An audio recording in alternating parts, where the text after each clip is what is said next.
Hello everyone, we are back once again. Sherlock Holmes, Jack the Ripper.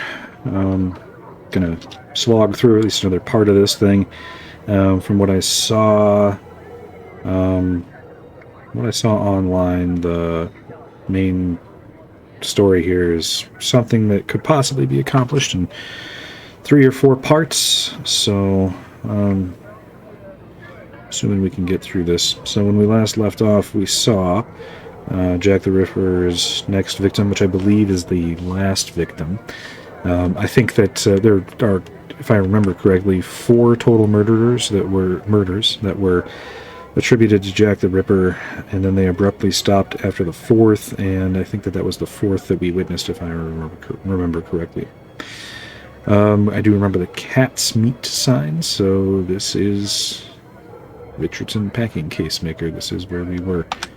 Do we have any information just yet? We still have the glass shards from the doctor who is staying at the boarding house. Lots of shit to read. Whatever. Let's push forward here, shall we? You can go in, Mr. Holmes. She's there. We didn't touch a thing. We'll see about that. Alright, we have an upstairs, which was... Stairs certainly look Victorian to me.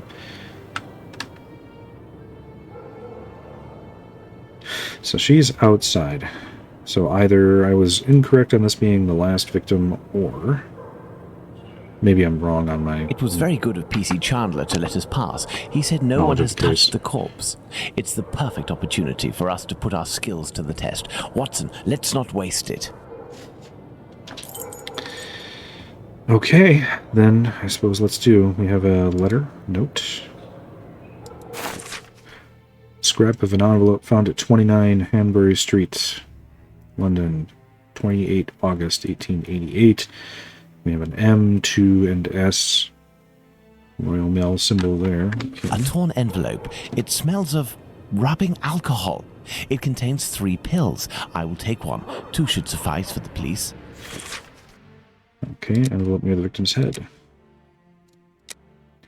The envelope was brought by the victim, and envelope drifted near the head. The victim wanted to give an envelope to the killer. I don't really have any of that information just yet. We can go back to Annie Chapman. They have used the actual photographs of the victims here on the icons. That is grossly inappropriate. 2 combs, curiously arranged. At the feet of the victim, it seems. A piece of coarse muslin. And that symbol means what? Conclusions?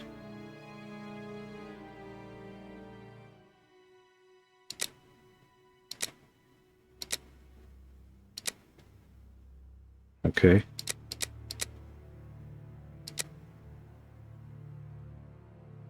I don't understand the significance of that icon or anything. Alright. We got blood on the wall this time. The blood is a dozen inches or so from the ground. Blood stains on the wall. A dozen inches off the ground is not very high, all things considered. So, Doctor, shall we examine our victim? I'm tired, Holmes. I'm not sure if I am in a state to do this work. Come, Watson, there is little time. Show me what you're made of.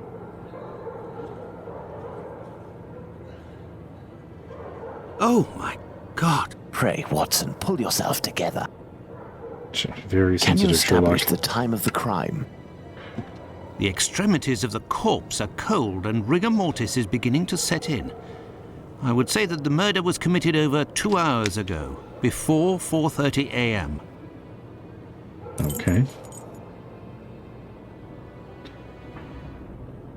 We again have just the drawing, which I suppose, all things considered, is something of a blessing. This fence separates the courtyard from the neighbours, 27 Hanbury Street. I look at you and you quickly look away.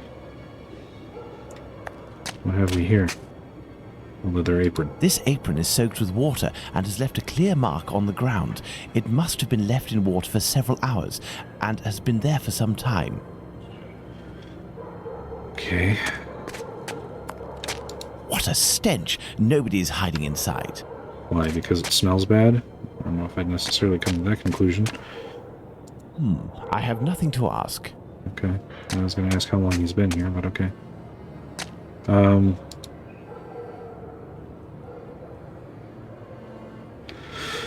Okay.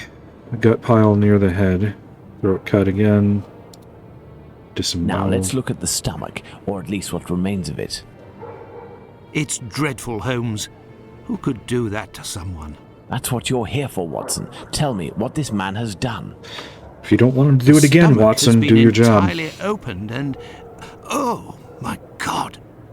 A number of organs have been removed. So you're telling me that the organs were removed, Watson. They weren't ripped out. Not at all, Holmes. On the contrary, this is clearly the work of an expert. I couldn't have done any better myself. And the uterus is missing. So much was made of Jack the Ripper's supposed expertise in dissection at the time. But if you read the case reports and the profile done by John Douglas, obviously with the benefit of hindsight here, the removal of the organs was not necessarily as surgical or precise as the media at the time led the public to believe.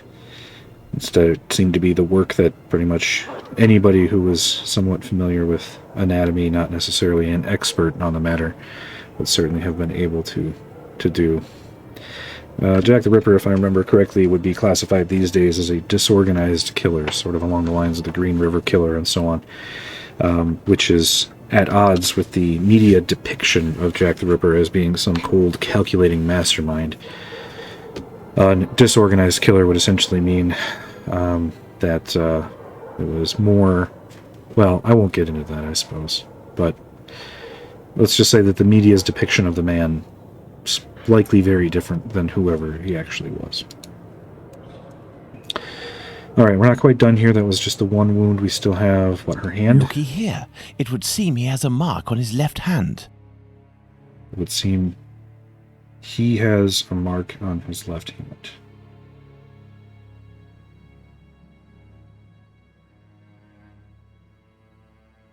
Okay.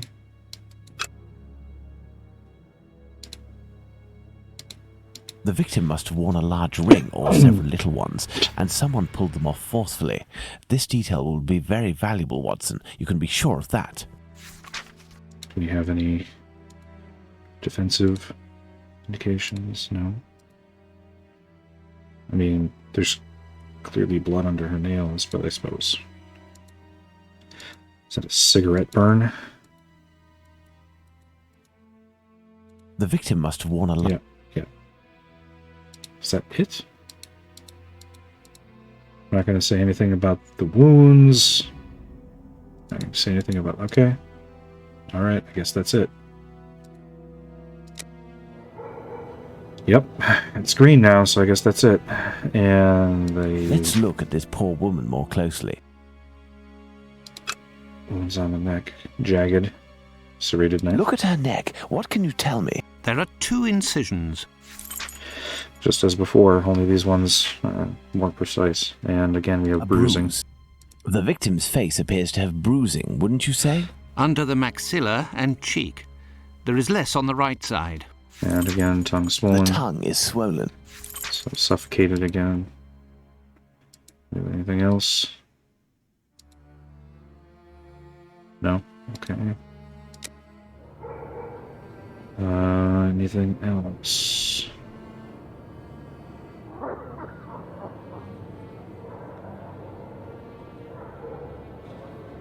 What do you think, Holmes? What do I think? Good question.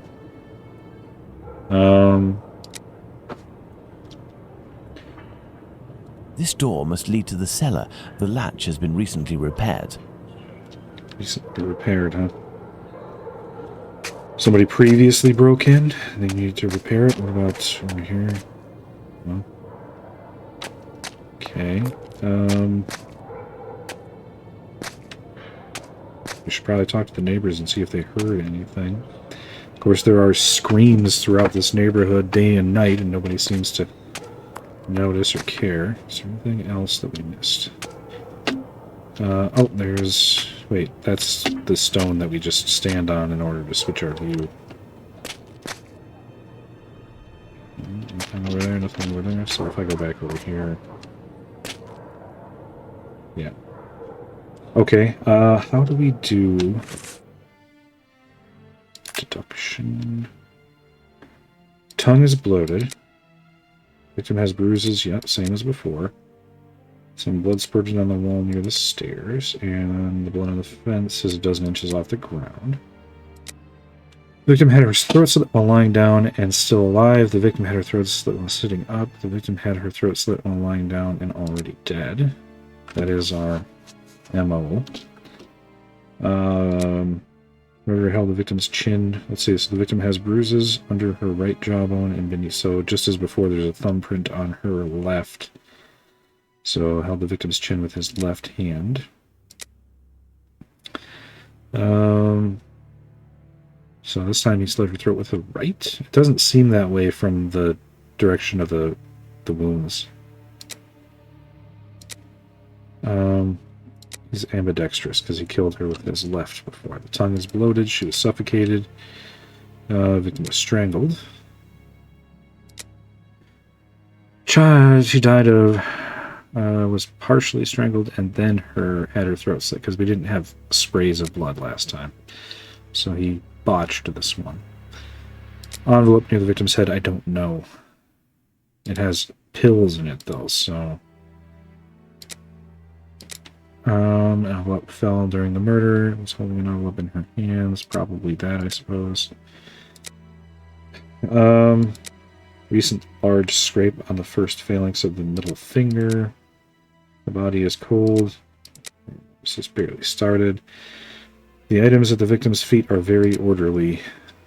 They probably belong to the victim, I would guess.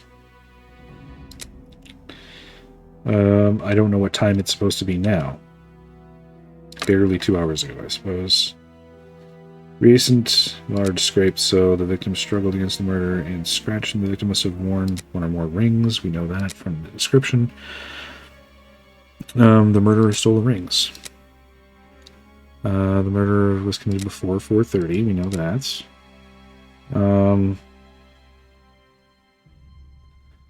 Let's see. This is probably what they're trying to tell me, that Anne Chapman's murderer is unfeeling and organized, but that's not actually what that evidence suggests. Just to be clear, I'm just playing it because I know that's what the game wants me to do. Murderer searched A. Chapman. If we go back up, oh, these are wrong. Died of strangulation. Then I guess no. Died of fright. No. Okay, so then.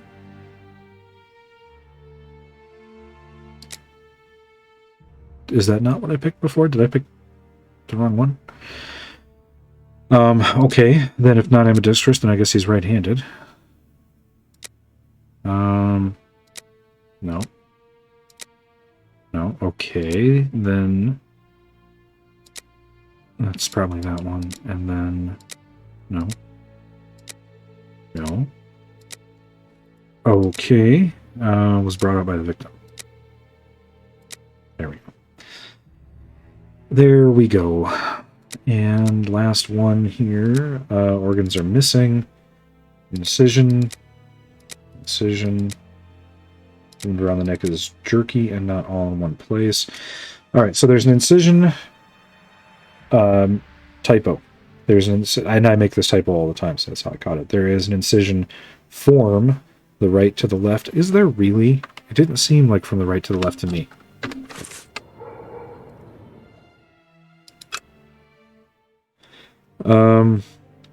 Oh, yes. No, one of them is from the right to the left. The other one is from the left to the right.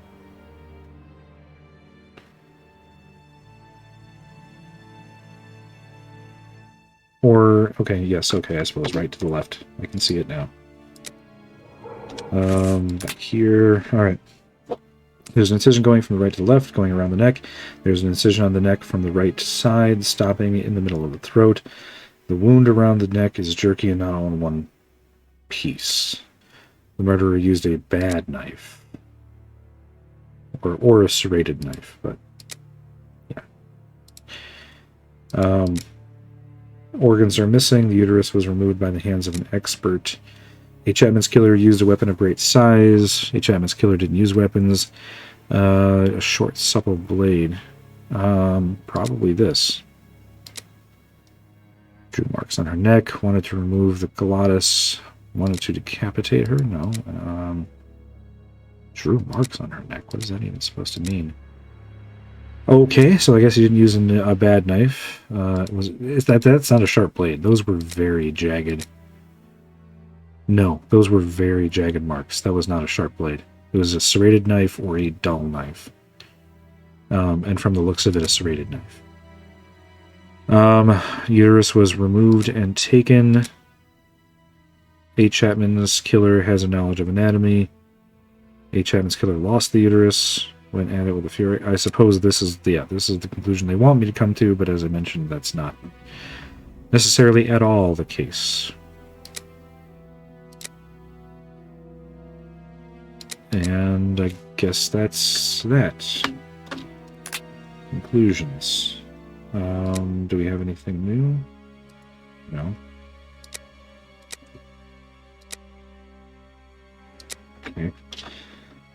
Okay. So what do we do now? What shall we do, Holmes? That's exactly my question to you, John. There are no trails on the ground. There's no sign of a struggle. My dear Watson, There now was that we a have found clue. all of our clues, nothing remains but to subject them to our most likely hypotheses in order to deduce the facts. All right, so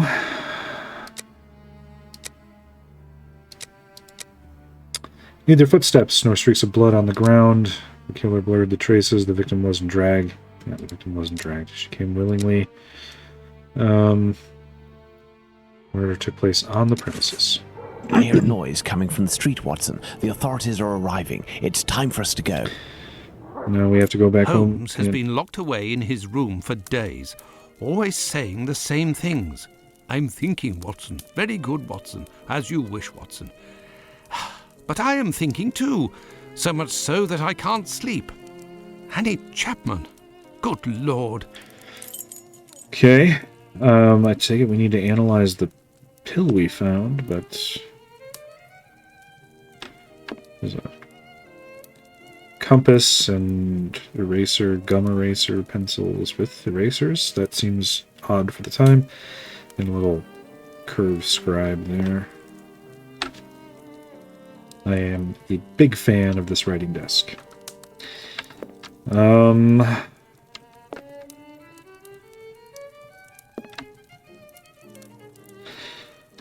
You know, it's unusual. They don't have any of the drug use here from Sherlock Holmes, but he smokes cigarettes,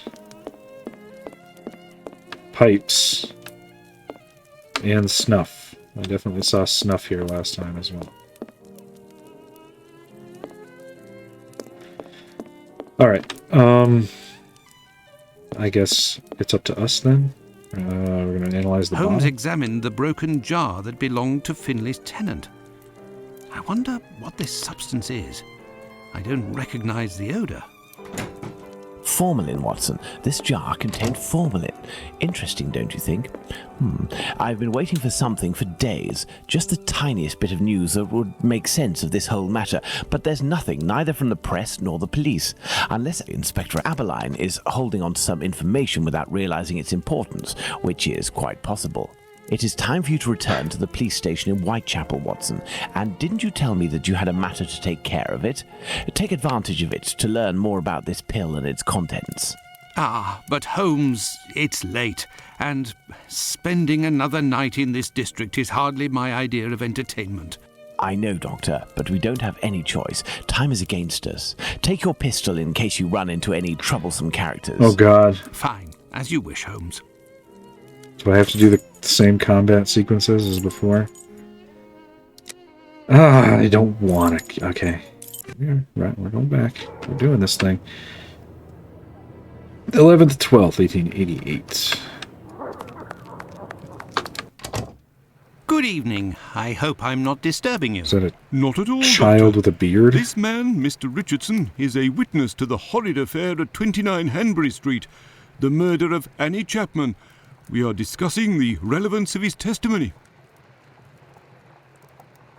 You're probably not in a position to discuss it with me, but I would like to know more about what you call the relevance of this young man's testimony. Oh, there's no secrecy.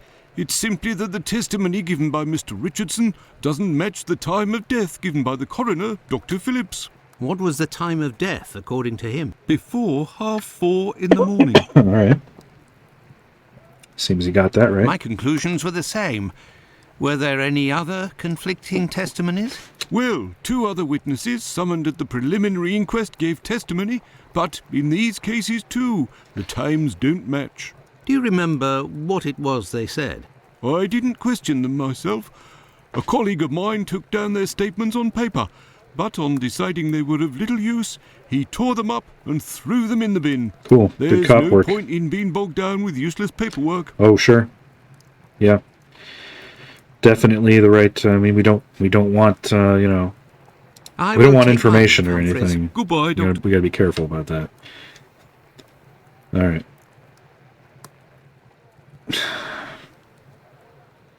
Okay. May I introduce myself? I'm Dr. Watson. I am... You wouldn't be the chap what writes the detective stories in that there paper? Well, yes, indeed, my stories have been published in the Strand.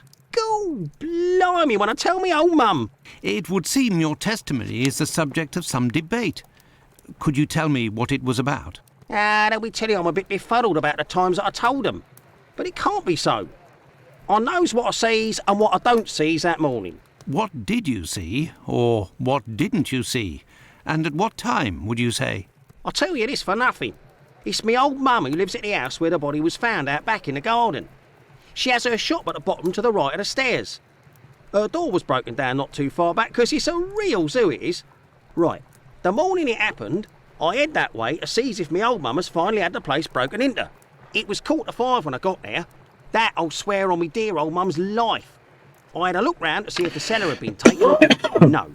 I had a little sit down on the stairs by the courtyard because me shoes were causing me no end of pain and I had a cut and all. I didn't seize a single thing below the steps, Doctor, not one single thing. If there was some bird all covered in blood, tain't no how I could have missed that, even if it were night time. Right, 5 minutes after getting to number 29, I had to clip off. And now they tells me that either I can't tell time no more, or I was fixing me loafer next to a stiff that was still steaming. All right then. Evening, gents. Okay. So just before 5, we're only off by about a half an hour. This stain I noticed before is strange. It really draws my eye. It looks like a barrel was set there and leaked, but why on earth would a barrel be here? This police station is like a laundry. What a scandal. What a scandal.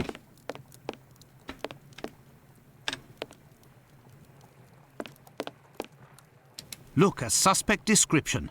Michael Ostrog, wanted for questioning. Dangerous.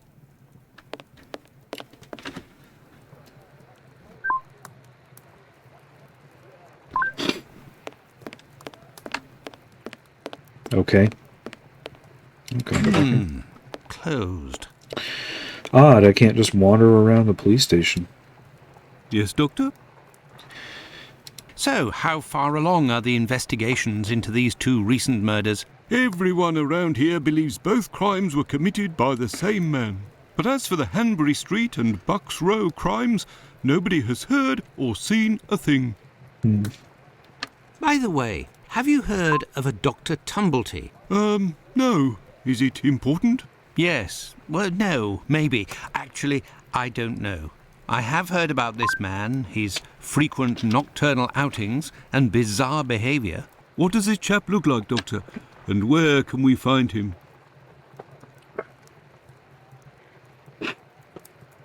The last I heard was that he was staying at Finley's place, the man who was looking for me a few days ago. It would greatly assist us if you could ask Finley what your strange associate looks like. We could then see if the description matches any witness accounts.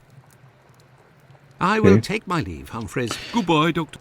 Seems like more of a job for you to do, but what the hell, you know? It's the middle of the night in Whitechapel. Why don't I go ahead and do it? You know, civilian, not involved in the case.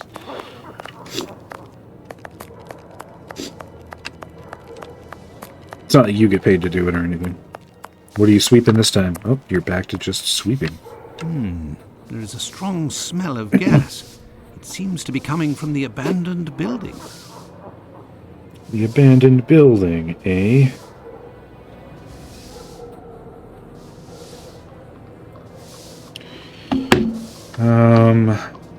Hey, Finley. Good evening, Finley. How are you? Oh, good evening, Doctor. So. And you?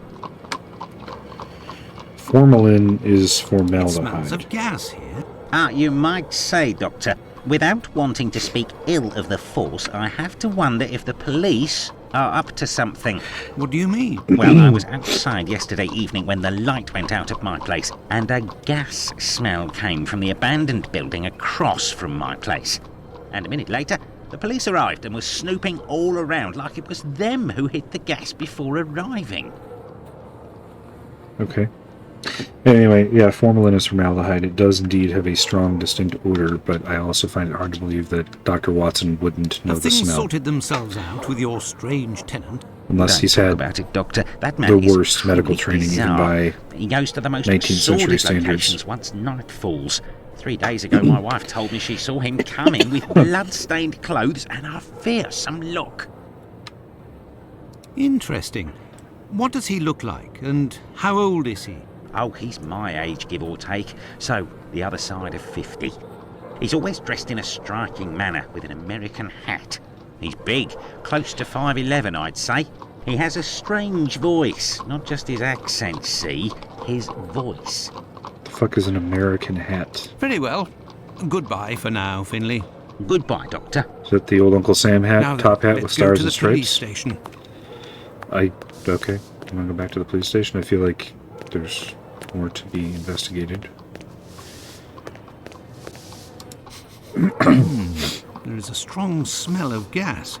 It seems to be coming from the abandoned building. Okay.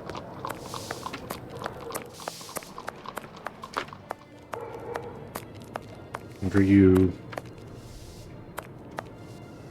Just hanging out, I guess. Can I get in there? No? Okay.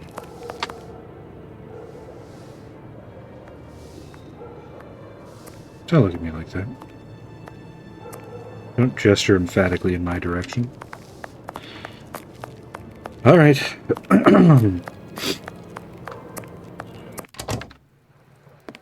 Alright, I got your description.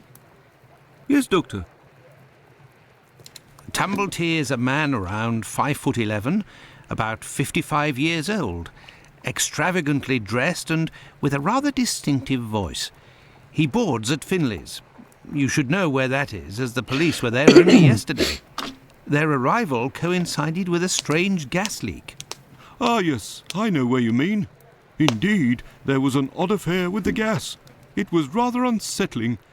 We were searching for a well-known scoundrel who was ratted out by Squibby, the chap we followed and saved from the pack a few days ago. This thug, no pity Bluto, must have been in the abandoned building in question. But there was no sign of him when we arrived. Furthermore, an inspector said that, given the smell, the thingamabob that supplies gas to the building was probably damaged. So we took no risks and were called away somewhere else. Bravely ran away. I will take my leave, Humphreys. Goodbye, Doctor. Okay. So now what am I to do?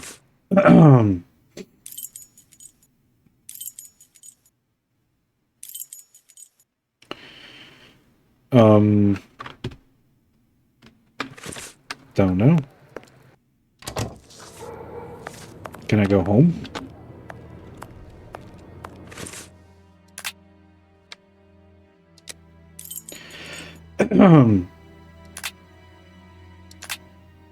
Oh, I was supposed to ask about the pills or something, right?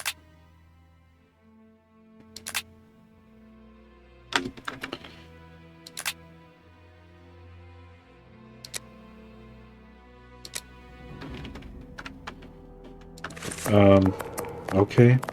I don't know. I think I might just have to go home. Back to Baker Street. I don't know what else to do, so that's what I'll do. I could return to Baker Street, but I am still missing some information. And that would put Holmes in a devil of a mood. Oh, okay. So then what do you need me to do? I guess I could ask the doctor, perhaps, about the pill.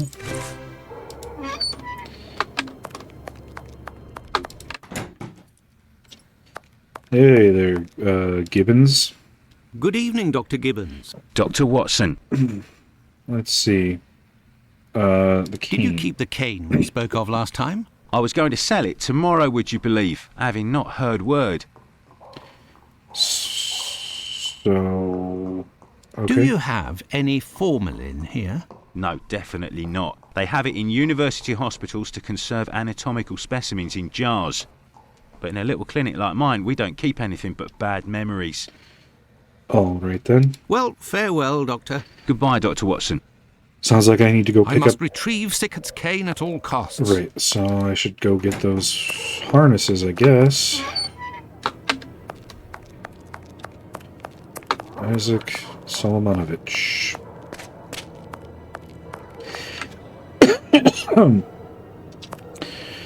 Isaac must be a Russian Jew. The Ovich patronymic means son of, so son of Solomon. Oh, here he is. Good evening, Mr. Solomonovich. Good evening, Doctor. What a pleasure to see you again. Have How's you the finished harnesses? converting the harnesses? Yes, just now. I got a little behind because of all the commotion.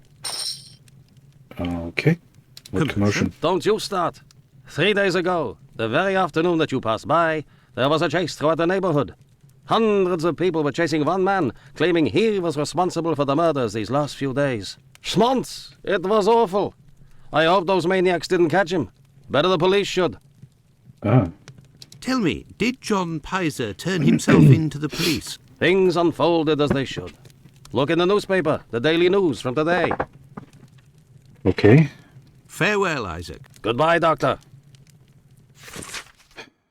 Another giant wall of text. Okay. There's a good reason why, without prejudice to the case of the man who is now in custody, the public acceptance of the maniacal theory should be endorsed and encouraged. Whatever, blah, blah, blah. I already know that shit.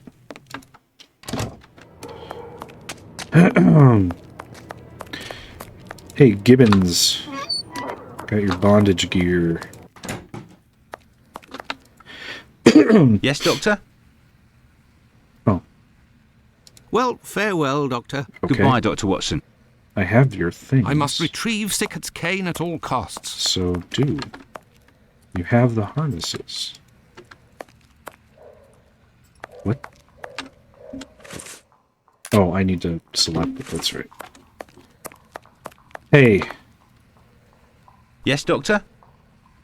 Here are your harnesses, Doctor. They are top quality, I'd say. Definitely worth the price of this walking stick. Here, it's yours. Thank you. Well, farewell, Doctor. Goodbye, Dr. Excuse Watson. me. I have to return to I the must brothel. go to Miss Bella's. Does that mean that I should talk to the police? Yes, while I have the pill out, I guess. Or maybe the doctor while I have the pill out. Let's try that before we get too far off. Yes, Doctor? Could you tell me what type of pill this is? Yes, we have those here. It's not really a medication. We give them to patients with chronic respiratory conditions like If tuberculosis. it's not medication, then what the fuck is it? Did you have a patient by the name of Annie Chapman, the woman killed 3 days ago? Indeed. She came in the morning of her death. Poor woman. Did you give her these pills? Yes, now that I think of it. She actually came in twice. The first time I gave her an almost empty container without making her pay. She came back during the day and said she dropped the container and stepped on the pills. She wanted to know if I could give her more again without paying. I refused. After she left, a patient who was there told me that he lives at the same place and confided that she had been lying. He saw the pills fall in the tenement's communal kitchen, but the woman immediately wrapped them up in a piece of paper. Where did this paper come from? According to this man, she'd found it near the chimney in the kitchen. Anyone could have thrown that paper there. That envelope can't have anything to do with the murder. Pardon, Doctor? Nothing. I was just talking to myself. Okay. Well, farewell, Doctor. Goodbye, Dr. Watson. I must go to Miss Bella's. Yeah.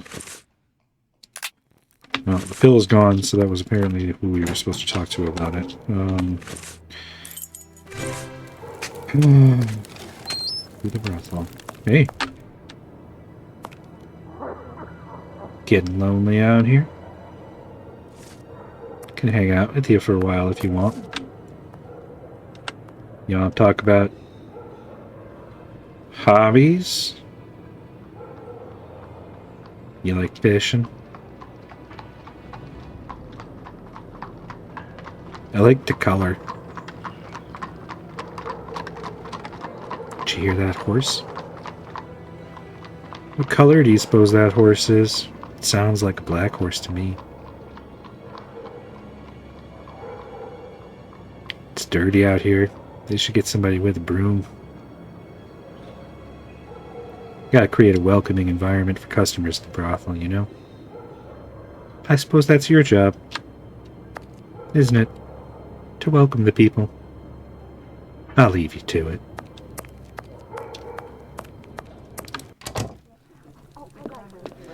He's gone. Good evening, Ma'am. Your daughter? Hello, Doctor. Don't worry if... Do you happen to know Annie Chapman? Dark Annie? Poof, like all the drifters in the area, I've seen her once or twice. With respect to the dead, Annie really was the bottom of the barrel. What do you mean? Well, in our profession, the pretty young ones go out when night has barely fallen and don't have a problem finding takers.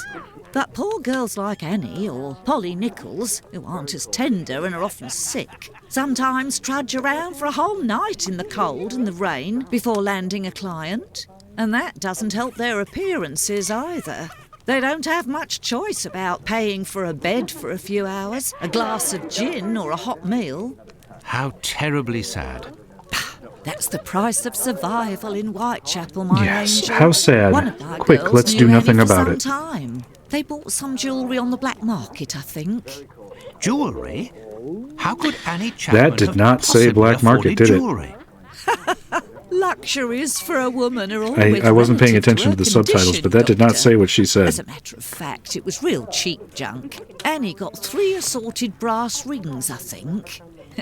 It's been said I have a memory for jewellery.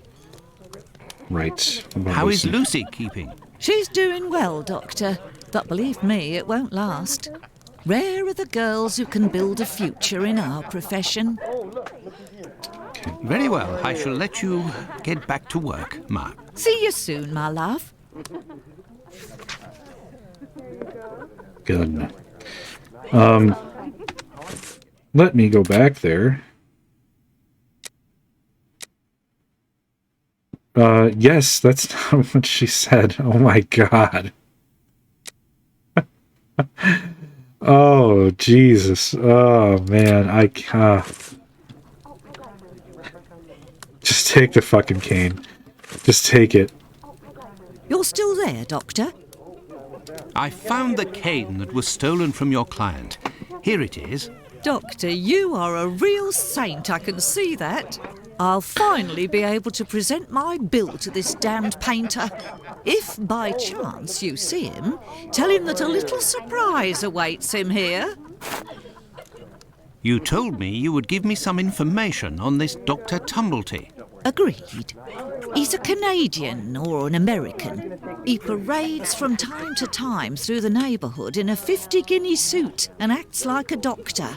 But for business, he isn't worth it. This damn Yankee hates women.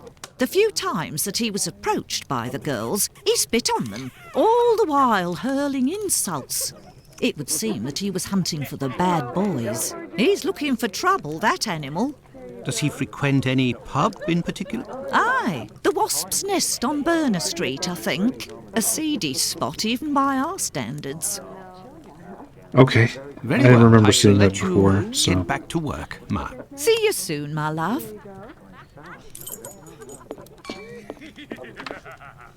Yeah. Don't mind me. I'm just leaving.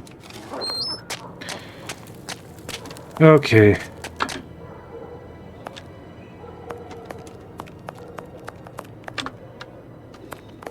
Burner Street. I think this is Burner. That's Batty.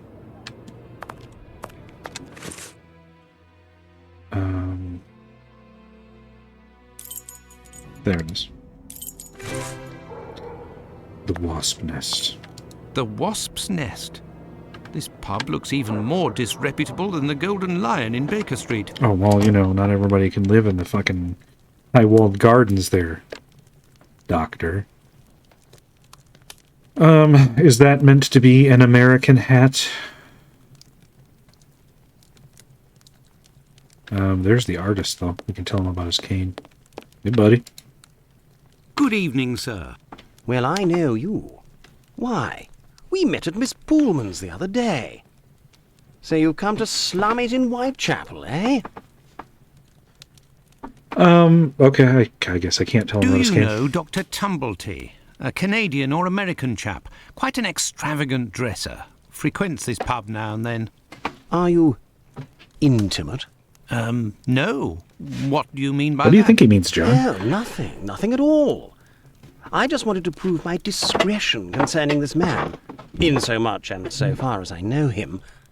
You wouldn't like it if one day the tables were turned and everyone was talking about why you were in the borough. Isn't that so? I'm here to talk to 12-year-old artists who pretend to be much older gentlemen and frequents the brothel. As it happens, I saw Miss Pullman recently. She told me that she couldn't wait to see you again. She said something about a surprise that is waiting for you at her establishment. Why, that is some of the best news I've heard, my friend. As thanks, I would like to let you in on a secret. The man that you were talking about, and whom I happen to know by sight, passed by and went through that little door that you see over there. Another man let him in. They weren't together for more than a few minutes, to be sure, eh? Okay. Well, I will continue my search. Ah, love. But what is this person trying to imply? This matter is beyond me. Oh, John. You're so fucking naive. What have you there? Good evening, sir. It'll be the coup of my career, Governor said. Ha! You'll make loads of dosh of the paper, he said. You're a journalist? That's so. Tom Bulling at your service. The Whitechapel ferret, the wizard with the scoop.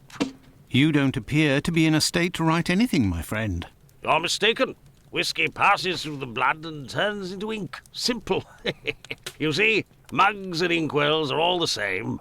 Don't you think you should settle your tab and go home? My red ink? Where's my red ink? I won't even pay half a halfpenny if they don't return my red ink. It's my blood you hear. Okay. Very well, I'll be on my way.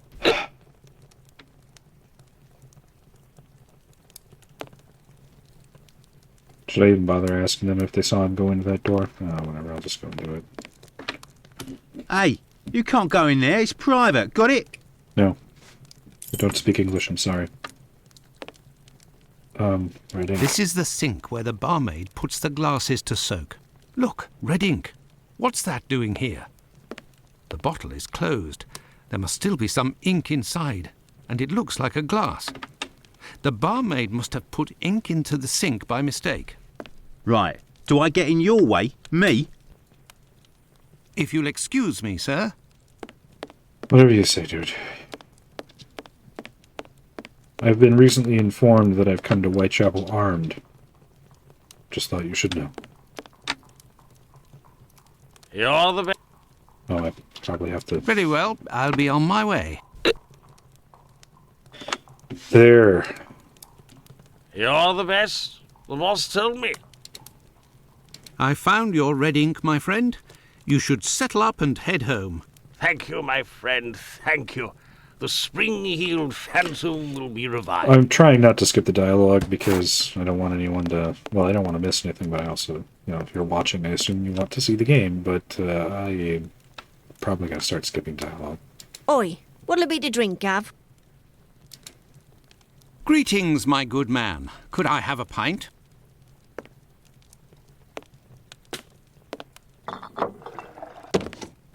Here, Gov.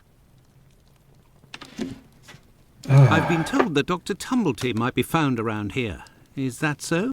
I don't do a roll call of all the drunkards here. I've got my hands full just making sure I get their money. What's behind that locked door over there? Can I go in? Not likely. And let me be unless you're wanting a drink. Got it? Here you go. It's on the journalist, my friend. I owe you one. The next one is on me. What'll it be? Nothing, thanks. But I may need your help. Listen, my friend. I would like you to let me in the door over there. You're a bobby? A peeler? Absolutely not, my friend. I am a doctor. Fine. I owe you this at least. There's a bloke behind that door there. No pity Bluto. Let's just say he wants to lay low for a moment. So I don't think he'll be opening the door just now. Unless... Tell him you have word from Squibby. They'll open the door. But who can say what'll happen when the door closes? Okay. Goodbye, my friend. Oi! That's it! What? Okay, then, sure.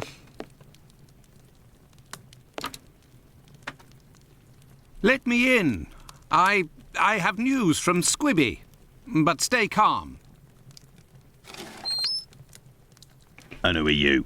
Where's Squibby? Did He's I not out. just see To you be out on the honest, street I don't yelling at an actually old man? know this Squibby chap. I was actually wondering if you knew Dr. Tumblety, a Canadian or American fellow. He came in... Sure we know him. Excellent. Can you... You know about gas? I'm afraid not. I am a doctor. Then I ain't interested. You can be leaving now. But if I find out who snitched to the peelers, I'll find you. Got it? But I can pay you for... Keep your coins for the paupers, or one of the gas boys who ain't afraid of nothing and knows how to hold his tongue. You bring him to me. I'll meet with you. Okay. I'm now being recruited to assist criminal enterprise, evidently. Do you have anything else to say? Gov? Okay. Goodbye, my friend. Oi! That's it! What weird fucking thing to say. Oi, what'll it be to drink, Gav? Uh-huh. Okay. Now what am I supposed to do?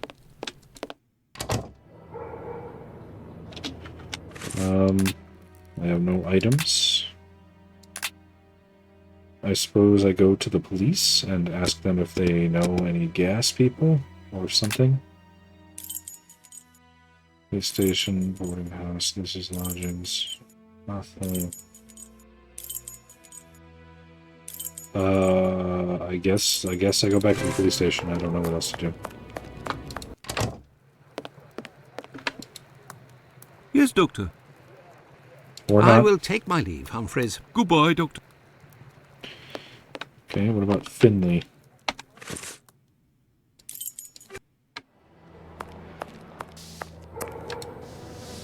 Anything else, Doctor? Nope. Very well. Goodbye for now, Finley. Goodbye, Doctor.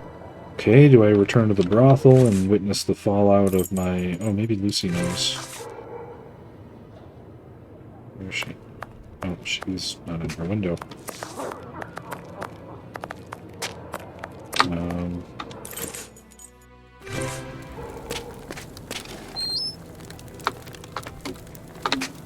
Can't I... Okay.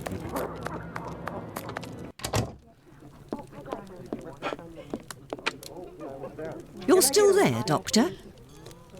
Very well. I shall let you get back to work, Ma. See you soon, my love.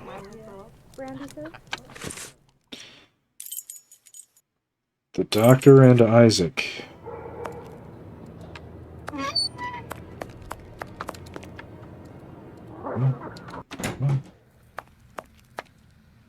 Got any gas boys in here? Yes, Doctor? Well, farewell, Doctor. Goodbye, Guess Dr. what? Watson. One last step, and then that's it. I guess we return home. What can I do for you, Doctor? Farewell, Isaac. Goodbye, I Doctor. guess we're done here. I could return to Baker Street, but I am still missing some information. And that would put Holmes in a devil of a mood. Okay. Well, we certainly don't want to displease Sherlock, so... But, where the fuck do I go? Oh,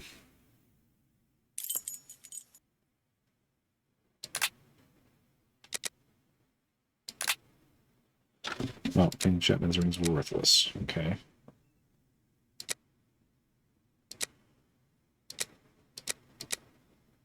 And that's it. Okay. Well, the only thing that I can think to do is to... He mentioned the torn reports, which we don't have. Maybe we can...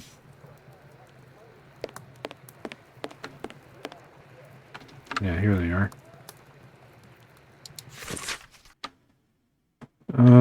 At gun... What? That's not... That's not An it. old report on arrests that took place a few years earlier. Great record-keeping system for the police to use. Here are the ripped statements. I can piece them together Oh again. my god, it's a puzzle. Oh no, I don't like this.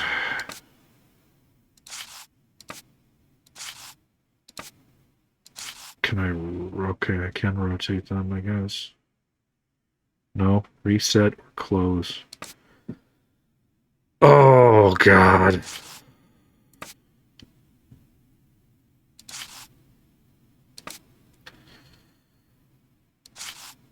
I'm not a fan. Not a fan at all. This one's upside. If I can't rotate them, then... Okay.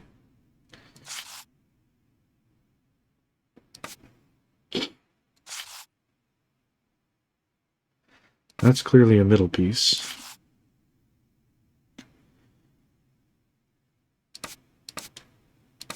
Okay.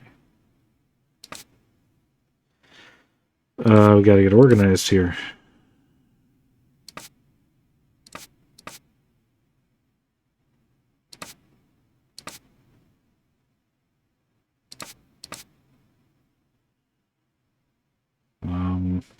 Upside down here.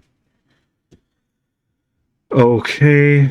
Oh, this one is sideways as well.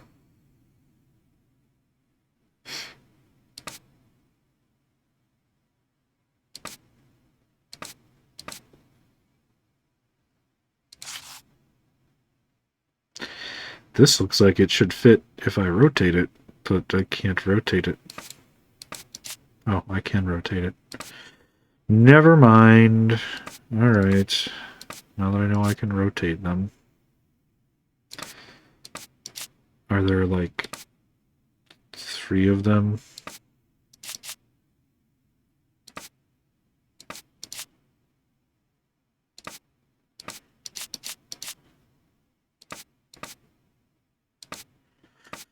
This.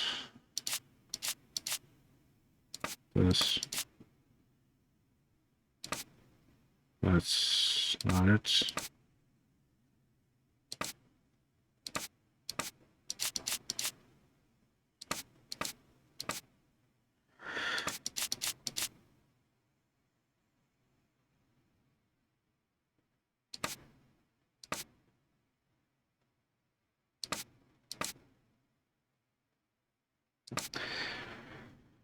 Um...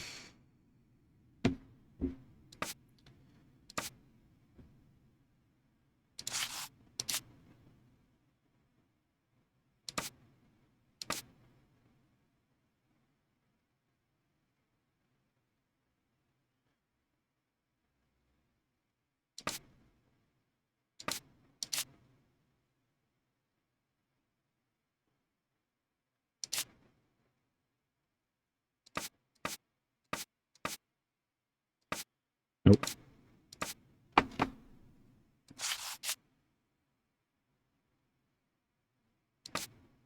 Okay.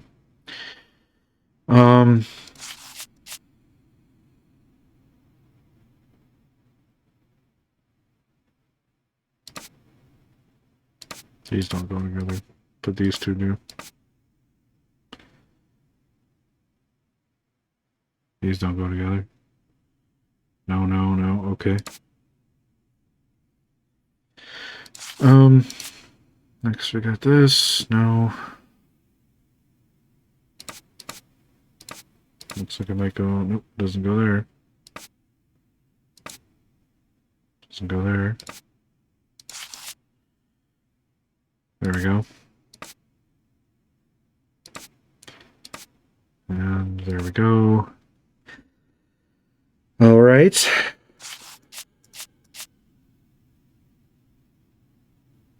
This also says testimony, but I think this is a different thing.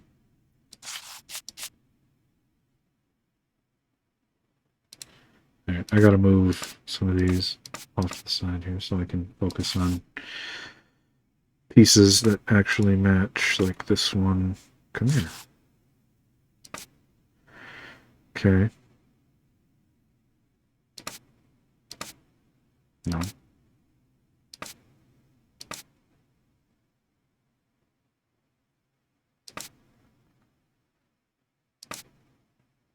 Okay. These two fit. These ones don't.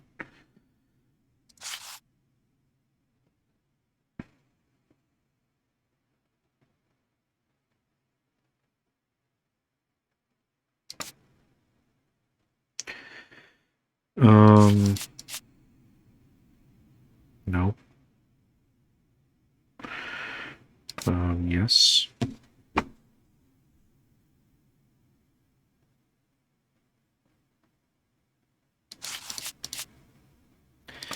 Yes. Okay.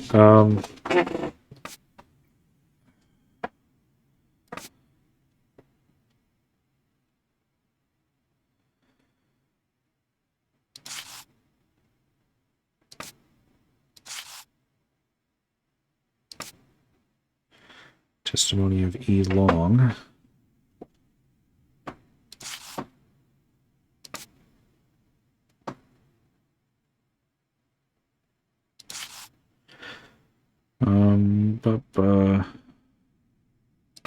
That goes there. That goes there.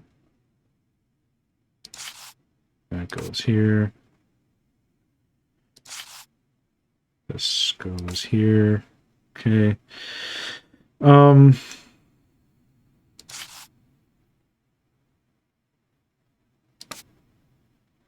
Yeah, not all of these go together. All right. So this part goes with this one over here. And this one goes with this part over here. So I gotta move things.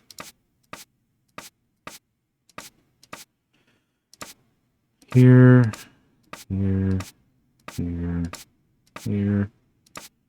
And this one over. And this one over. And this one over. And then put these back.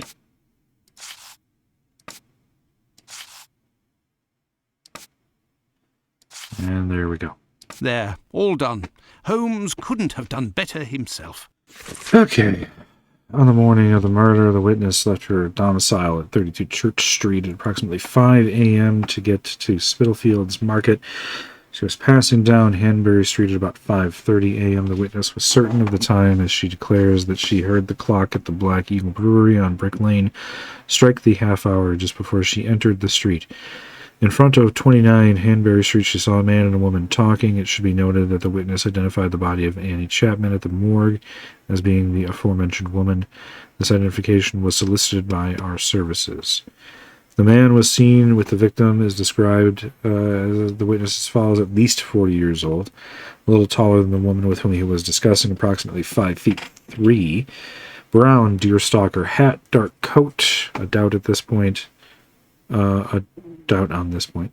General appearance of the working class, particular markings, dark hair and mustache, dark face, looks like a foreigner. The witness only saw the man from behind and wouldn't be able to recognize or identify him. The term foreigner is often associated with the person of Jewish origins. Is that it? Where's the other one?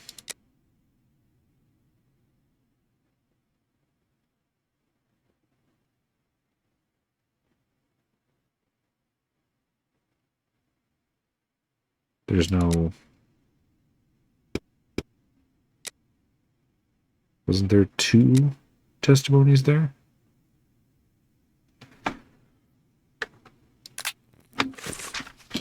Oh, there it is.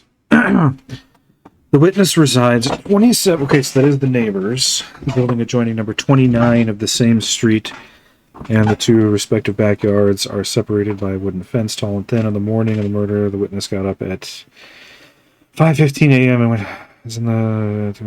Okay, so we're about an hour off then on our time of death. I don't know why they would tear up the reports and eyewitness testimony that all agreed on the time, because the doctor's analysis may be up to an hour, or more likely a half an hour off, but, you know. Well, it would seem that I have all the information I need for my investigation. Anyway, this fellow Bluto at the Wasp's Nest is rather shady and doesn't look like he'll want to cooperate. I'd be better off returning to Baker Street. Holmes will certainly know what to do. And besides, I am worn out. Okay. Let's go back to Baker Street. Home, sweet home. Holmes, sweet There Holmes. we are, Holmes. I've told you in great detail everything that happened last night. Excellent work, Watson. We shall now be prepared to answer a few questions about the horrible murder in Hanbury Street. Do you think we are now in a position to find out the identity of the murderer of these 2 women? No, I don't think so. It's outside of our scope and not our responsibility. As much as you've done for Leather Apron and the affair with the pills, our mission is to help the police by ensuring that they don't get caught up following false leads and to point them in the right direction.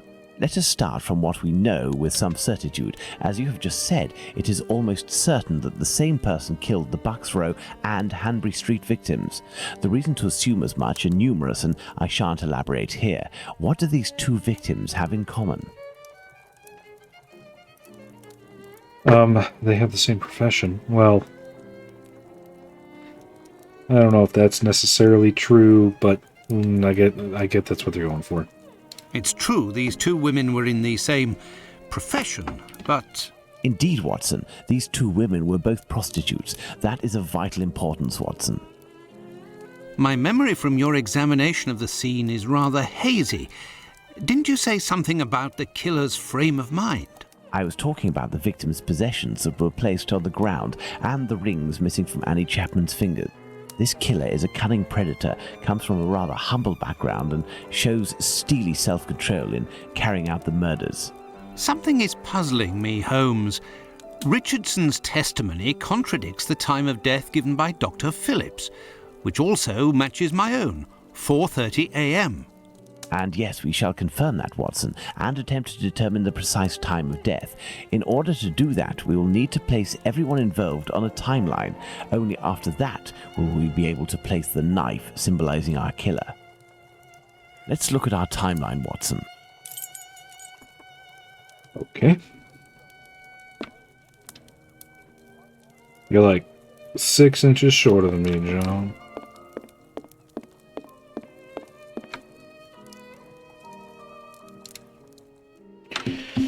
Okay, estimated time of death according to Watson.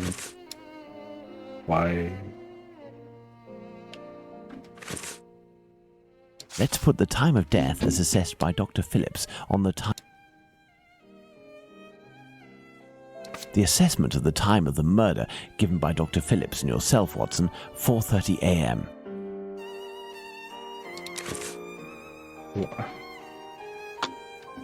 Why does it keep doing that?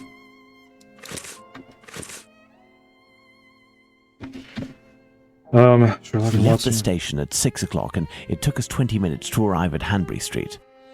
So 6:20. Our arrival at the scene occurred at around 6:20. Given the distance separating the two locations, we can deduce that the corpse wasn't discovered after 6 o'clock, and therefore that the murder must have been committed before. If you say so.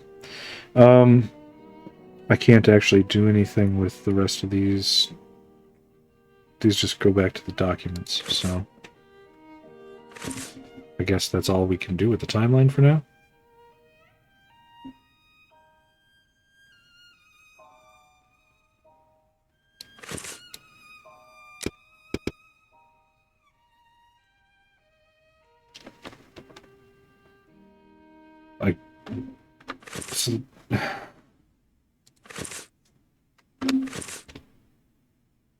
Is that all I can do?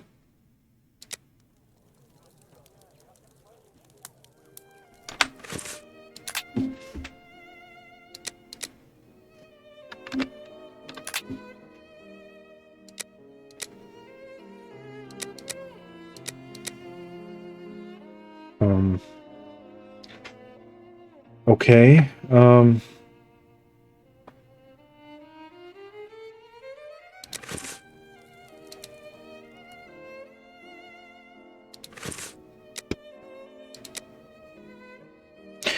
Use this document as proof. Okay. Well, it does have times. The problem I'm having with this game is that it's really boring, and it's not difficult.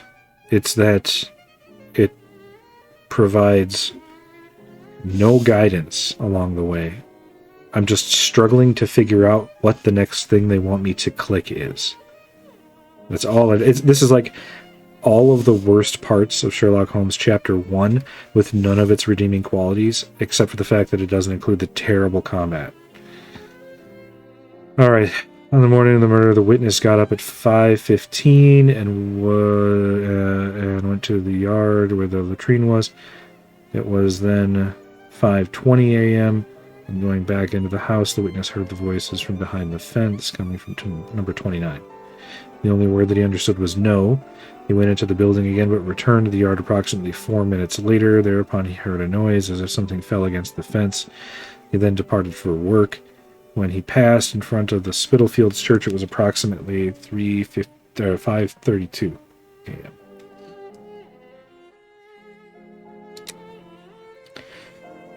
E. Long has... witness to certain examination.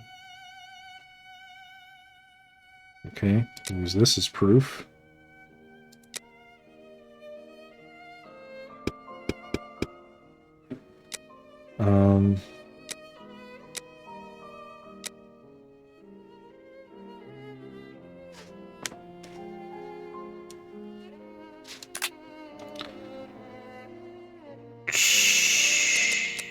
Okay, this is also the crime scene.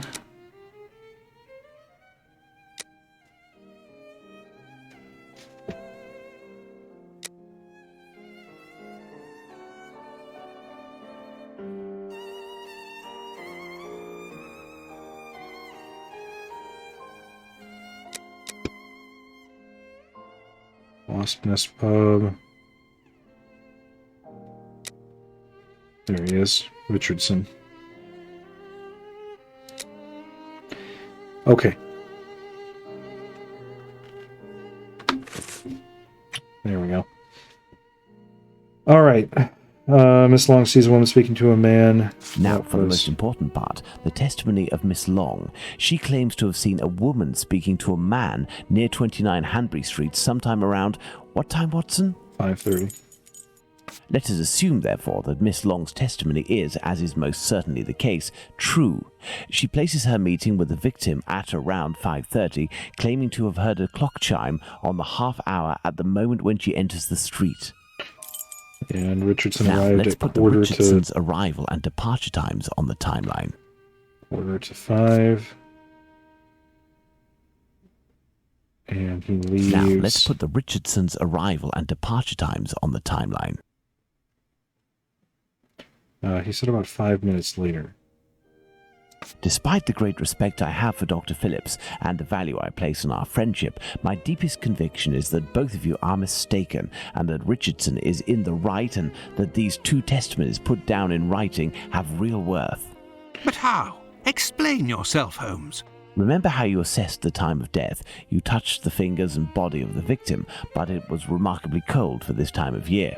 In addition, the corpse had been drained of bodily fluids. Its heat retention was therefore no longer the same as that of an intact corpse. Egad! You're right, Holmes. Oh, I've had some time to research, Watson. Given these facts, my first diagnosis may have been off by half an hour, perhaps even an hour. Thus, we can confirm Richardson's statement and establish that the murder was committed after 4:50 a.m. and not before 4:30 a.m. Okay. Mr. Kaddish is in his... Well, he leaves to go to Our work. next witness is Albert Kadosh. It was... Kadosh leaves the garden, enters his house, then leaves for work, seeing the clock on the Spitalfields church showing 5:32. And then he hears something fall...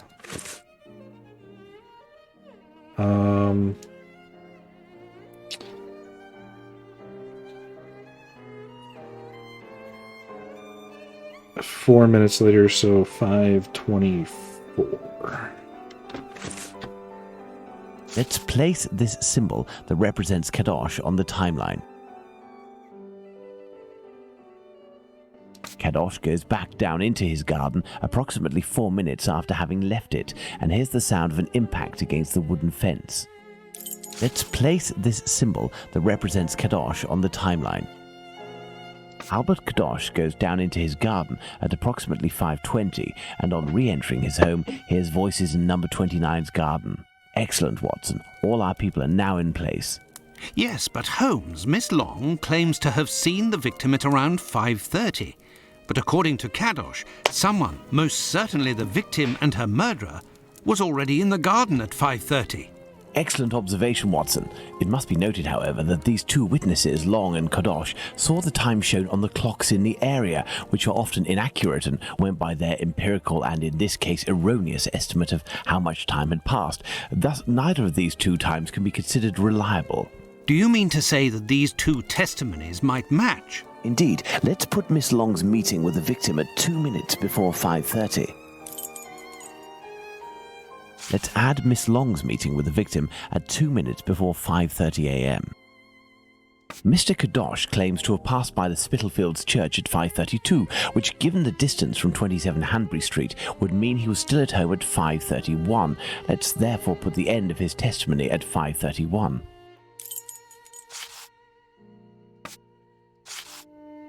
Miss Long heard the man say to the victim, "Will you?" To which the victim responded, "Yes," which would suggest that an agreement was reached and that the transaction was imminent. They then proceeded to enter the garden, which puts the voices heard by Kadosh at 5:29. We had thought that Kadosh had left 27 Hanbury Street at 5:31 after having heard an impact against the fence. Thus, 2 minutes passed between the moment when Kadosh entered the house after having been in the garden the first time and the moment when he returns to go out again and leave for work. How long did he estimate this interval to be? 3 to 4 minutes. In light of all this, Watson, we can finally establish the time of Chapman's murder. Now, place the knife at the exact time.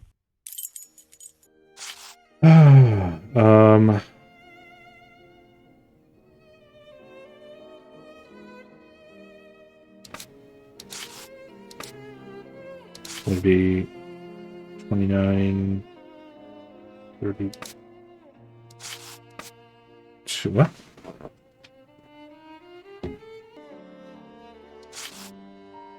Now then, taking into account that the local clock isn't exact and that a young man was off by a minute or 2 in his estimations of his comings and goings, we can confirm Miss Long's testimony and place the time of the crime at approximately 5:30.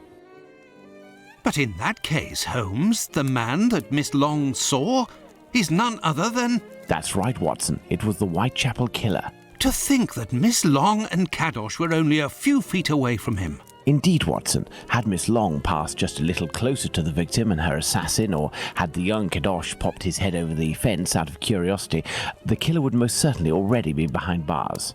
That's some stroke of luck he had there. I couldn't agree more, Watson. But his luck didn't end there, given the mutilations inflicted upon this poor woman.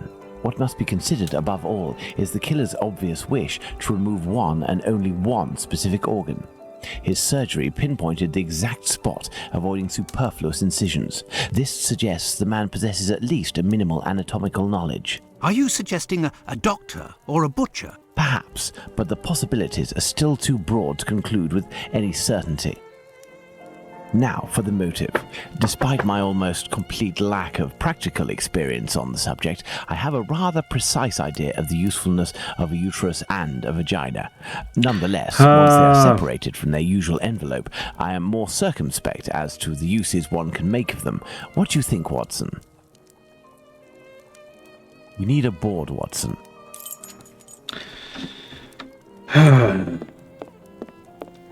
Tedious. There is nothing more to do here. Okay. Oh, over here.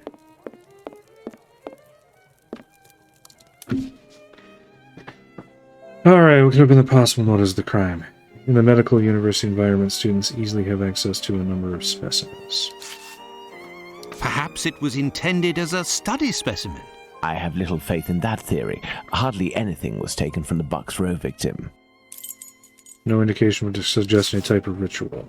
Black magic? Watson, this line of investigation is far too vague. We don't have a single clue in support of such a motive. We can eliminate this hypothesis. Dementia can push men to commit incredibly vile acts. Holmes, what if it was cannibalism? Even if the idea is unbearable, we can't ignore it as a possibility. Yes, Sherlock Holmes very famously accepting theories simply because he can't discount them. For this motive, it would have been easy to... Okay, so it's not a trophy. A desire for some sort of morbid trophy. I'd be inclined to dismiss this motive. If this were the case, why would nothing have been removed from the Bucks Row victim? So all of the things are just literally in order. Money, quite simply. Even if this motive seems incongruous, we're in no position to deny or affirm it until we know whether a market for human organs exists. Oh, absolutely not. No, why would anybody ever want to traffic in What human emerges organs? from these possible motives for having removed the uterus from the second victim is that they implied that the killer could have carried out the same thing on the Bucks Row victim, yet didn't. This brings us to a terrible conclusion. Our killer has evolved in the space of only a few days, and if that's the case, had he already struck before the first murder to which we attribute him? Yes. And if the killer strikes again, what atrocity awaits his next victim?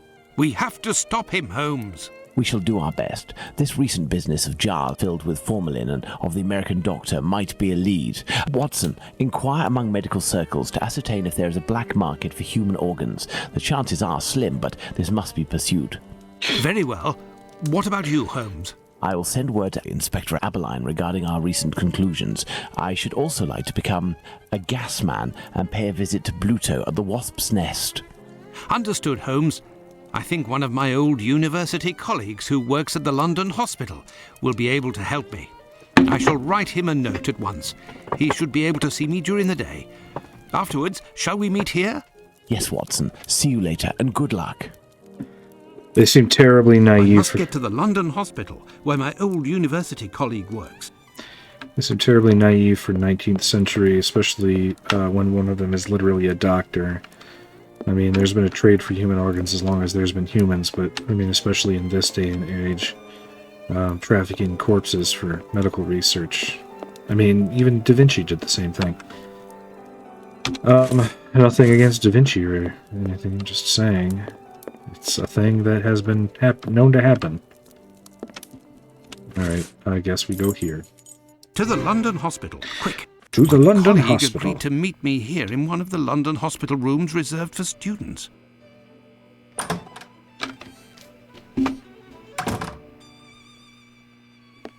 Ah, John, you're there already. Punctual as always. Tell me, you don't seem to be in good shape. Is it possible that your recent marriage is making you this morose? Ah, you know me well, Andrew. No, it's a strange and terrible affair that concerns me. Have you read my note? Yes, I admit that I was surprised. It just so happens that I, too, was asking questions about our morgue. Okay. What do you think? Have you heard of any organ trafficking within? No, John. No doubt there exists some exchange between colleagues. Not quite legal, of course, but nothing that can qualify as trafficking. Since the Anatomy Act of 1832, which permitted the use of unclaimed corpses for science, the black market trade was definitely halted. There are sufficient subjects available for all practitioners and students. Of this I can confirm. Well, organ trafficking as a lucrative trade is out of the question. Then what is troubling you with the morgue? You are talking about trafficking organs, but I suspect there is trade in whole bodies. Okay, What do you mean to say? Whole bodies are disappearing? Well, it's confidential, but I know of your discretion and your friendship with the famous Sherlock Holmes. I can tell you that a few corpses have recently disappeared from the hospital morgue. Cadavers that were intended for dissection. That is to say, not claimed. Poor, unknown people. If a single corpse had disappeared, it might have been a bad joke. There are many students who pass through here. It's even a meeting spot. For the majority, they are here to work. A few come here in secret to practice. It also happens that instruments or organs go missing. Nothing alarming, but so many corpses. It's very troubling. Just give me all of the information. But the Why make me hospital click doctors aren't if there's doing only anything? one response? No. That is to say, they would prefer not to call the police at this point. An investigation would no doubt result in the suspension of authorizations for the use of unclaimed corpses. Do you think that you could intercede on our behalf with Sherlock Holmes to clear up this situation? No, I'm not going to use my relationship with a famous detective. Which corpses to are help you. missing? I don't know exactly, but I can make an exact list if you would like to wait here for a few minutes. Feel free to look around the room while you wait. It'll bring back memories. Thank you, Andrew. Okay.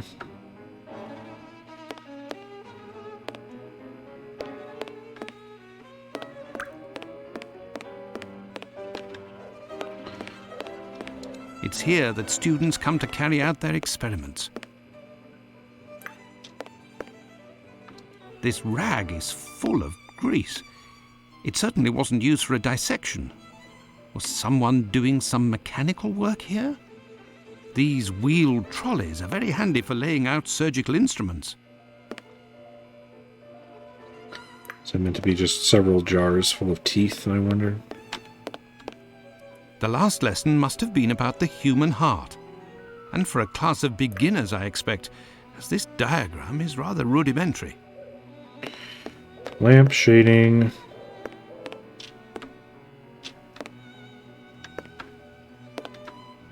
An encyclopedia of anatomy. A page on the human heart is dog-eared. Let's see. Okay.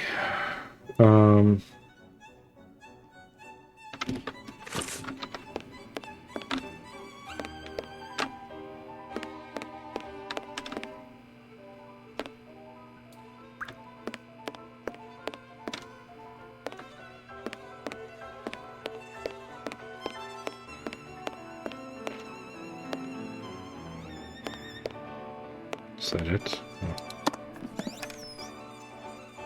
This surgical instrument resembles a screwdriver. How amusing. It might come in handy. I will return it later. Sure you will, John. This wheel won't roll despite all of the added grease. Curious, as Holmes would say.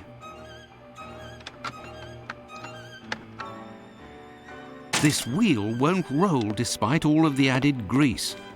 Curious, as Holmes would say. Alright, so what am I supposed to use a screwdriver for? It's here that students come to carry out their experiments. Oh, I just realized I can mouse wheel my way through this.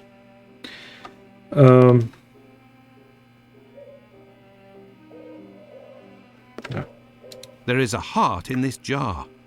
Based on its colouring, it hasn't been there long. And it looks like the drawing on the board. This jar contains 2 lids with combination locks. Okay.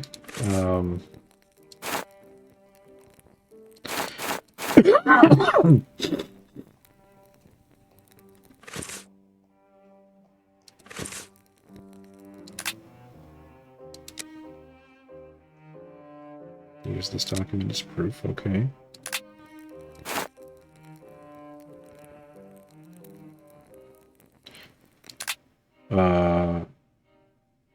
Okay.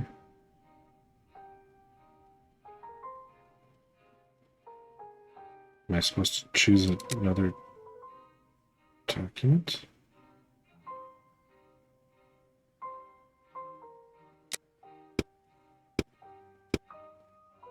Why did it go to items?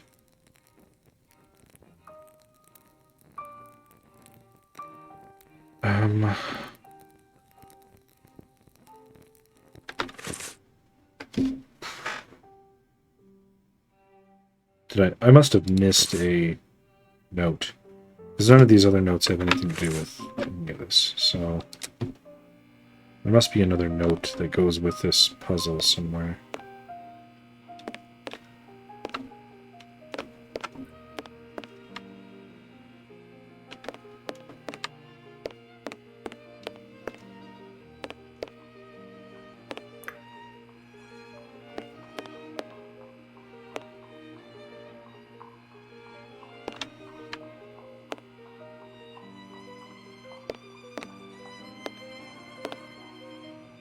Why would I have a screwdriver? It's here that students come to carry out their experiments. Okay, that wasn't it. The last lesson must have been about...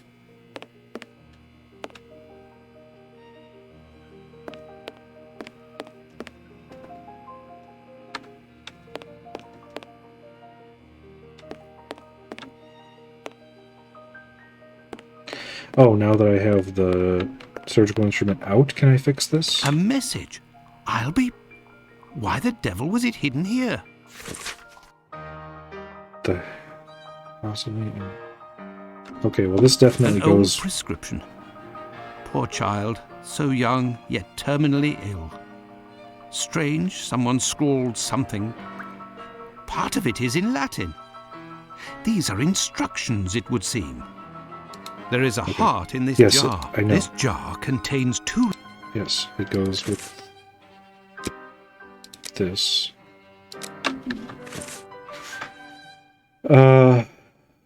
Valva, aorta, right there, which is like number 5, so red goes to 5.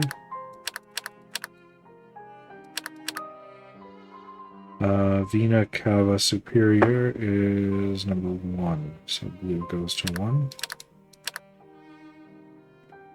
Is that it? I'm guessing that's not it.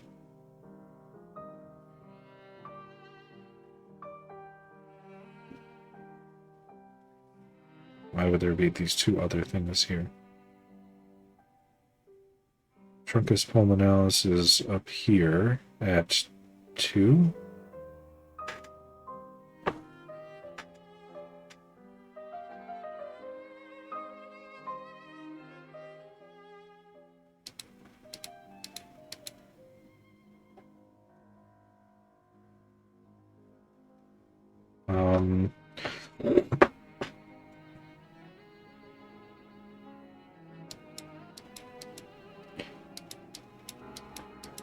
Can't click on any of this. All right.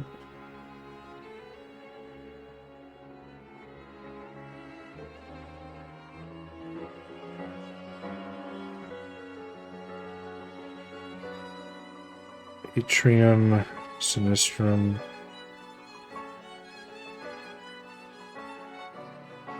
Is number 8.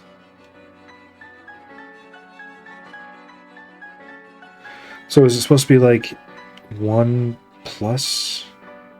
Okay, Vina Cava.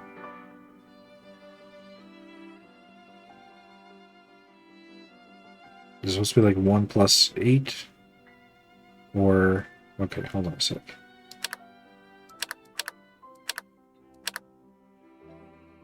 And this one is 2? Oh, I'm using it like hands of a clock. I was looking at it like a clock. I just noticed that the numbers are wrong. Alright, Vena Cava Superior is number 1. That's blue.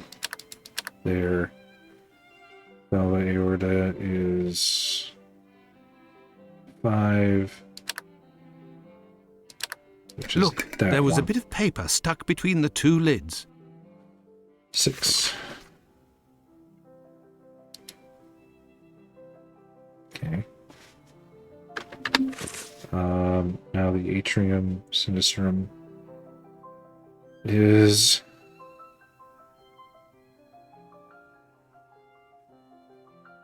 number 8, and that's a blue.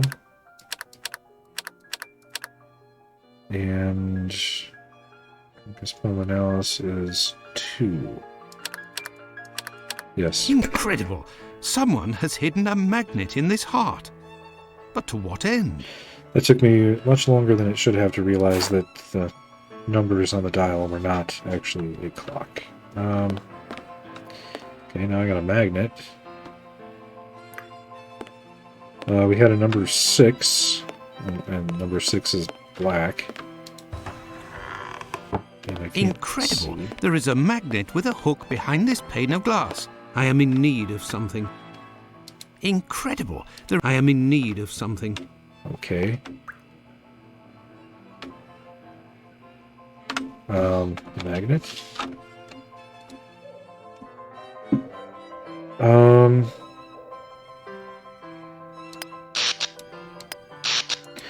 Oh, I see.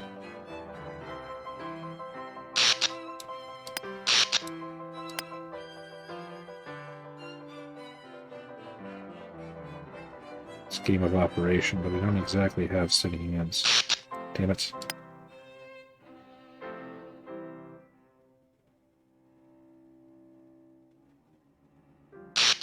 Fuck. Yes, I am old and shaky. I do not have steady hands.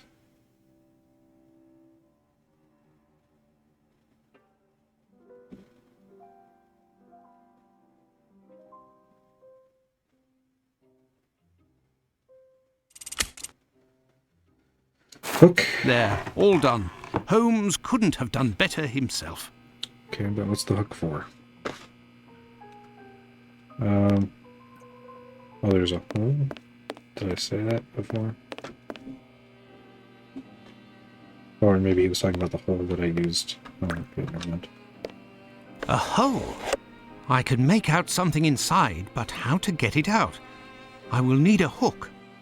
That's not the hole I found it! Thought he was talking about, but... A coded message. I do believe I will need Holmes. Can I view it? Here is the list, John.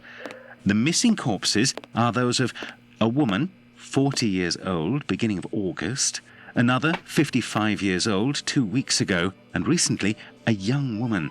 These corpses had nothing in common except that they didn't have any apparent lesions. All of this is very troubling. Well, I think that I have all of the information possible, and I promise that I will do what I can to clear up this business. I must leave you, my friend, and... In the name of our friendship, Please, don't go so stare. To be sure. What? Thanks again, Did he Andrew. develop an it is accent I there who at the must end? thank you, John. Don't forget to keep me up to date and say hello to your charming wife for me. Count on me, Andrew. I swear his voice I changed must there. go to the wasp's nest to find this rogue that Watson dubbed Bluto. He may be able to provide information on Dr. Tumblety. This lead, although tenuous, is well worth following. I must return to Whitechapel, but it would be better if I did so incognito. Okay. So, disguise time, apparently. Yeah, that guy's voice definitely changed there at the end. Started like he was talking like Jazargo. This should Jazargo do the knows trick. many things that others do not. I even have a knife. Wonderful. Let's go. Let's go to the wasp's nest. Jazargo is here for Pluto. There's something here. There's something here. I need something. Like a knife? There's something here. I need something. Okay, what do you need? Old tongue. There's something here. I see a jewel. It's fallen between the floorboards.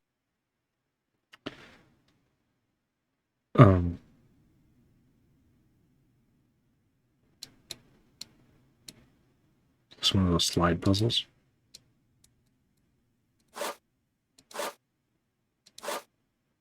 Yes, apparently it is between the floorboards. Jewel? Must be talking about this. They only slide up and down. Only slide side to side. Okay.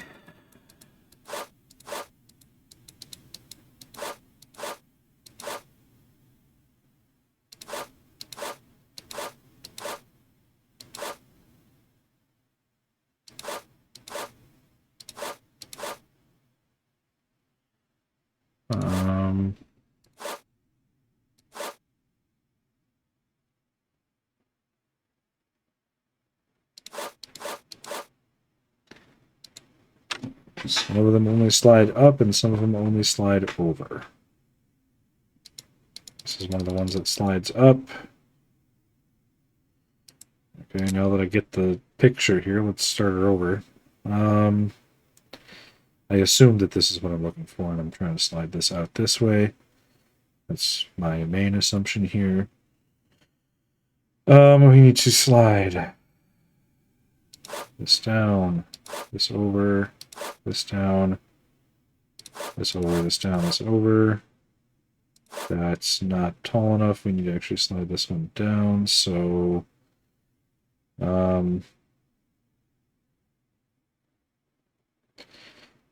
how do we slide up or over? Probably over. Side to side.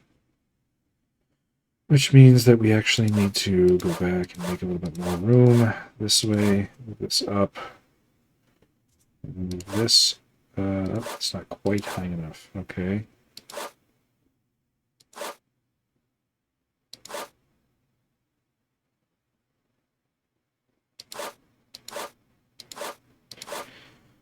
Move this down. Move this over.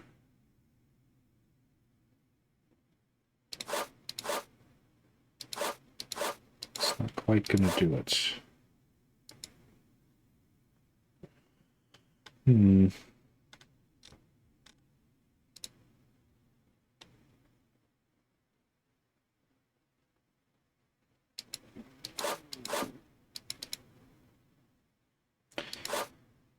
This seems immovable.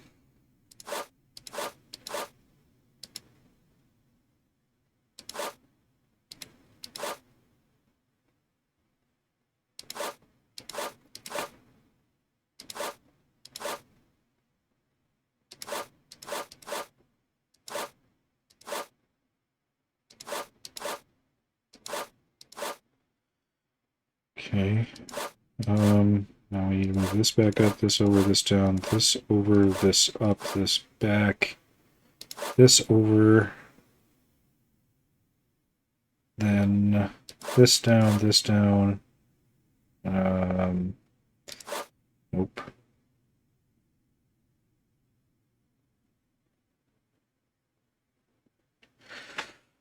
Okay, we're most of the way there, but we still have this in the way. Move this over.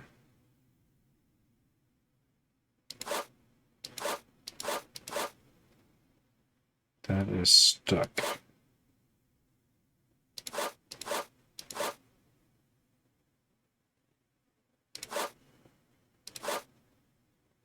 That's not going to help us. But I can do this, I guess.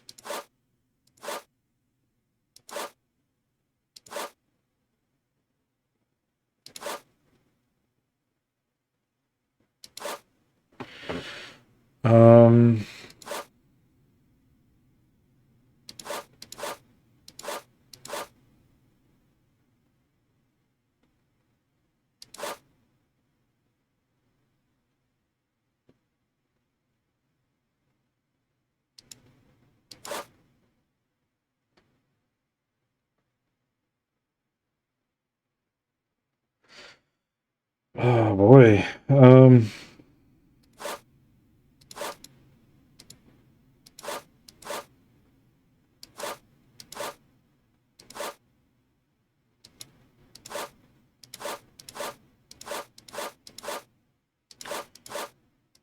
There we go. A Hebrew inscription. Going by the length of the chain, it must belong to a child. I'm usually pretty good at those. That took me quite a while to figure out. Hello there. You looking for a gas man? You really a gasser? You sure it isn't a bobby? Well, if you don't need me, I'll be on my way then. I've already been paid up. Stay. Who paid you? A doctor, Marston, I think he was. He told me you'd talk to me about a foreigner, name of Tumblety, if I did you a favour. Right, mate. Might happen. Okay. What is it you need me to do then? Listen to me. At the end of Whitechapel, there's an abandoned dump of a house. Opposite Finley's boarding house. Upstairs in the mess where the gas pipes are, you'll find a sack with something heavy inside. If you look in, you'll regret it here. You find it, you bring it here, and you don't tell a soul, right? Got it. And then you'll tell me about this Tumblety so that I can report back to the doc?